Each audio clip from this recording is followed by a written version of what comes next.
بعد فأعوذ بالله من الشيطان الرجيم بسم الله الرحمن الرحيم خيركم من تعلم القرآن وعلمه أو كما قال عليه الصلاة والسلام. ہمیں دنیا سے کیا مطلب، مدرسہ ہے وطن اپنا. ہمیں دنیا سے کیا مطلب، مدرسہ ہے وطن اپنا. مریں گے ہم کتابوں پر، ورق ہوگا کفن اپنا.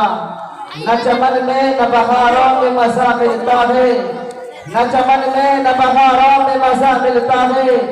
مجھ کو ہم سب کو ان مدرسوں میں مزہ ملتا ہے. لوگ بہلاتے ہیں دل کو گیت و گانوں سے، مگر لوگ بہلاتے ہیں دل کو گیت و گانوں سے، مگر مجھ کو قرآن کے پاروں میں مزہ ملتا ہے. آج کے یہ حسین مجلس انجمن بزم عالم کا انعامی و اختتامی پروگرام میں اس ناچیز کو آپ لوگ کے سامنے کچھ بولنے کا موقع ملا ہے. اس لیے سب سے پہلے میں شکر گزار ہوں اپنے پروردگار عالم کا، اور اس کے بعد مدرسہ حاجہ کے سیکریٹری جناب محمد شوکت ملک صاحب اور استاذ محترم حضرت مولانا مجاہد الاسلام صاحب مظاہری اور حافظ و قاری ارمان صاحب اور مولانا علاء الدین صاحب کا، جن کی کوششوں کا وجہ سے یہ پروگرام منعقد کیا گیا ہے، اور بغیر معزز سامعین حضرات کا، جنہوں نے اپنی تمام تر مشغولیات کو چھوڑ کر اس پروگرام کو اپنی شرکت سے زینت بخشا. اللہ آپ سب کی حاضری کو قبول فرمائے. محترم بزرگوں دوستوں، جس طرح ایک انسان اپنی زندگی کے بقا کے لیے خوراک اور پوشاک کو ضروری خیال کرتا ہے، اسی طرح ایک حقیقی مسلمان بھی اپنی اسلامی شناخت تہذیبی خصوصیات سے دستبردار نہیں ہو سکتا. چونکہ خوراک سے پیٹ اور پوشاک سے جسم کی حفاظت تو ہو سکتی ہے، لیکن ایک حقیقی مسلمان کے پاس اس کے پیٹ اور جسم کے ان تقاضوں اور ان مادی ضرورتوں کے علاوہ بھی ایک اہم چیز اور بھی ہے، وہ ہے اس کا دین اور ایمان. مسلمان بھوکا تو رہ سکتا ہے، لیکن وہ اپنی تہذیبی خصوصیات سے دستبردار نہیں ہو سکتا. اگر وہ اس دین میں رہے گا تو اگر اس دین میں رہے گا تو آج پوری دنیا میں مسلمانوں کو بحیثیت ایک ملت کے ختم کرنے کی کوشش کی جا رہی ہے.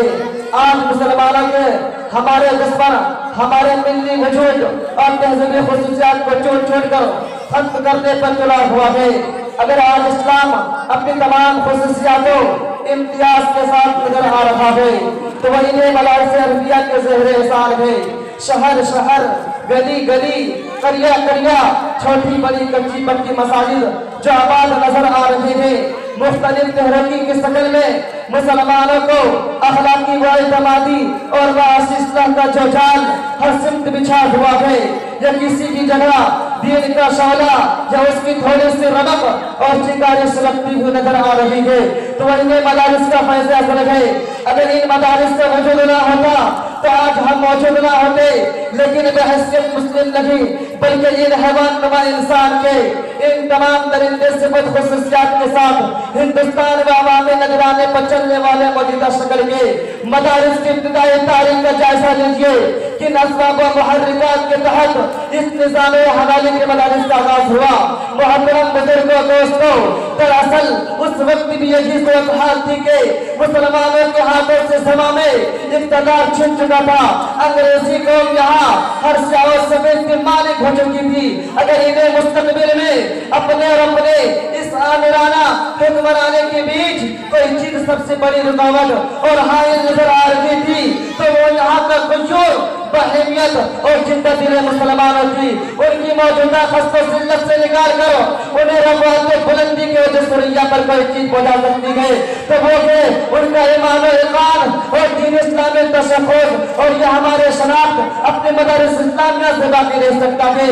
جس دن ان مدارس اسلامیہ پر آ جانا شروع ہوگا اس دن سے مسلمانوں کی تباہی شروع ہو جائے گی. اس لیے مسلمانوں جاگو، آج وقت جاگنے کا ہے.